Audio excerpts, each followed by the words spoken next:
Hello, everybody. It's Zeus here from ZK Research, and I'm here with Dave Michaels, as always, for what is this, Dave? Week 19 of Real-Time Recorded.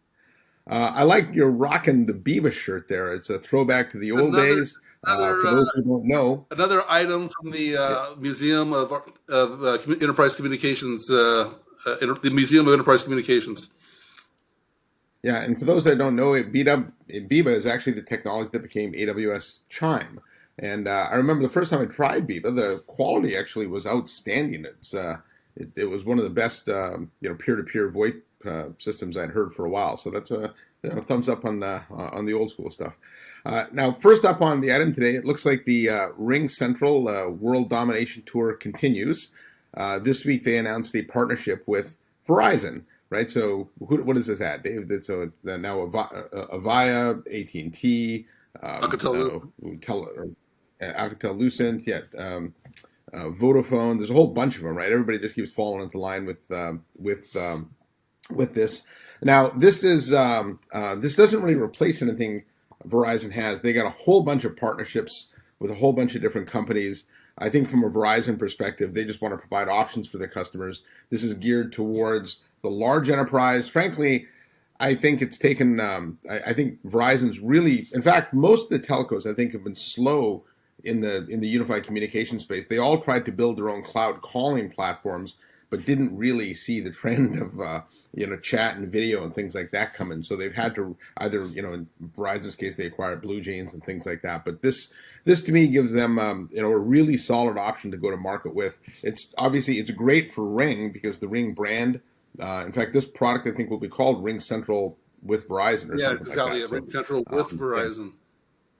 Yeah, and so I think this is, again, if you just look at the position Ring's put itself in, they are the de facto standard company to use for partnerships. The only other one that I can think of that's managed to do something like this is Dialpad with T-Mo. So, your thoughts? Well, carriers just love so many different products. VARs, enterprises, and of course the vendors themselves.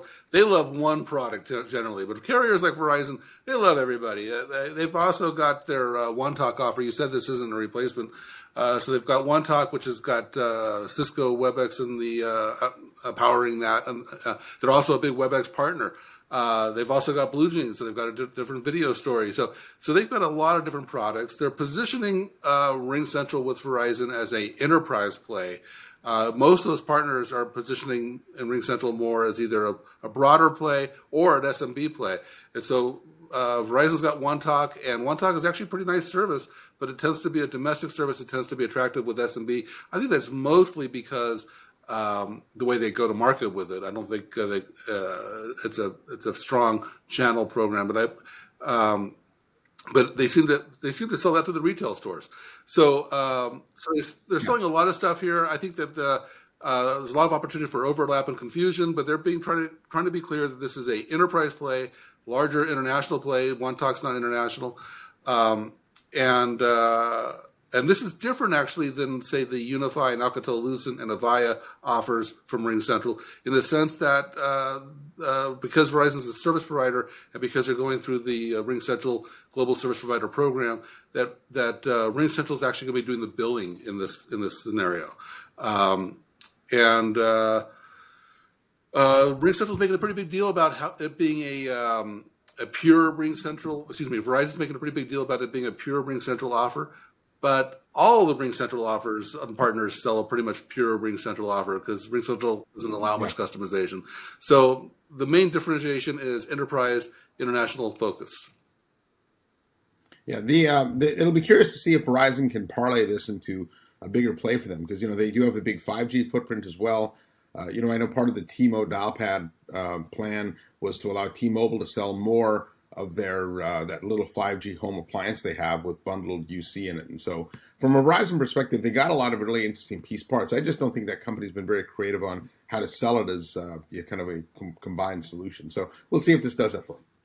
So on Real-Time Recorded, we try to cover 3 stories a week. The next 2 are actually acquisitions. And so the first one we're going to talk about is Aspect and Noble becoming Alvaria. Is it Alvaria? I think so. This is certainly not a new new development in the sense that we're seeing a lot of CCaaS and WFO coming together. We saw, this is the nature of cloud and services. We saw this with UCaaS moving into meetings. We've seen this a number of times. You go back to voicemail becoming a part of the PBX, et cetera. It's natural for these services to expand into adjacencies, and so CCaaS is expanding to WFO. In fact, Five9 just shared with us that since they acquired Virtual Observer, that they've sold 80 new accounts in 12 months. And so that was pretty fast, logical adjacency for CCaaS and WFO to be together. Now, that's not the same as WFO acquiring CCaaS companies. It's usually the other way around. And it's kind of strange to me that they're positioning this as a merger as opposed to a acquisition, because as far as I can tell, it looks a lot more like an acquisition. The entire Aspect leadership team is remaining intact, and I think that's fine. The only thing that's really strange about it is that Aspect is a great name, and so Aspect is an historical name. I mean, I wish I had an Aspect shirt from the historical archives, but Aspect's going to go away now, and the new brand is going to be Alvaria and Alvaria. I don't know what it is, but the thing is, it's going to be a long time until Alvaria gets anywhere near the brand recognition as Aspect. Zeus, your thoughts? Yeah, this was, it was a merger because it wasn't like Aspect went out and did this on their own, right? They had RB Partners, or Abry Partners, the PE firm, actually brought these two companies together. Abry's they're a decent sized PE. And if you look at Aspect, they've been a company that's brought a lot of other kind of distressed assets together. You think of Voxio, Davox, TCS. There's been quite a few names that they've rolled together. To me, this is a classic case of two companies that struggle to really make it on their own. You bring it together and you hope you get a 1 + 1 = 3. Generally, when this happens, you get like a 1 + 1 = maybe 1.5 if you're lucky. I think I remember when a deal like this went down before, somebody I was talking to said, if you take two guys each with one broken leg, it doesn't mean they can walk any better than they did before. So, these, and in fact, I looked up where Aspect was in the MQ for WFO, and they're, kind of Noble. I think they're in the. Aspect. Yeah. Yeah, I forgot that Aspect has their own WFO offer, actually. So they've acquired another one. Yeah. But this is just trying to make a bigger company out of two smaller companies. One of the things that Sheila put in her note on No Jitter was that she felt that I'll quote it, and she just said that because there wasn't a lot of numbers thrown around in this, but she talked about how the one impressive statistic that was available stands out: the total value of the combined transactions over $1 billion. I didn't really think that the total deal size of $1 billion is all that impressive in a market where, if you take the combined contact center market, not just CCaaS, but contact center, CCaaS, WFO, we're talking $50-60 billion TAM, right? So, I'll tell you why I think it's actually an impressive number is because the company was in bankruptcy not long ago. I'm glad you brought up the story about Abry, because Vector Capital was the original PE behind it. They pivoted to a cloud recurring service. They spun it out. They got a success story. They did great. They got a nice exit probably, and they're done. And so now we got to figure out what Abry is going to do. And it seems like they're going to focus on the WFO. But sorry, go ahead. Well, no, I'm just saying these type of deals are very, very difficult to make successful. Mitel has been, they rolled up a bunch of distressed assets as well, and they have struggled to kind of create a unified portfolio. I think we're really just seeing them come out of it now, and this could be a multi-year project for these companies trying to put themselves in a position to go from legacy to next gen and be able to compete in a market, frankly, that's moving really, really fast. So, good luck to the PE firm.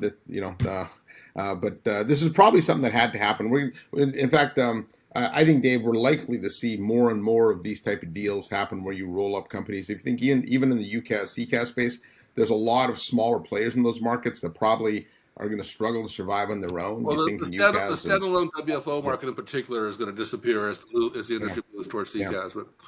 Yeah. Okay, Dave. Well, for our third topic, you did hint that we would be covering two acquisitions. So the other one I think we should talk about is Cisco's acquisition of a company called Socio. And this is something that it's kind of an interesting purchase. It's a virtual event platform, and I guess in some ways it's more just a state of where the world is today, where we're going to be living in a world where hybrid events are the norm. Cisco plans to roll Socio into its WebEx suite. They bought Slido to make virtual events better, and I guess this is really kind of almost like a big hosting platform that can be used for trade shows up to, I think the slide that Javed Khan showed, in the pre-brief with analysts or the briefing with analysts was about 100,000 people. So if we assume that we're never going to go back to only live events and there's always going to be some kind of virtual component, this certainly makes sense. And I think it's, it's interesting, and it shows Cisco's really done a lot of work in this area of making events better. Microsoft just announced a Teams webinar. When I was sort of joking with some folks that it's like, okay, well, welcome to like the year 2000, right, for them. And Cisco's been thinking about, I think, how to make events better. But I really like this acquisition because we attend a lot of virtual events and the experience is pretty mixed. Yeah.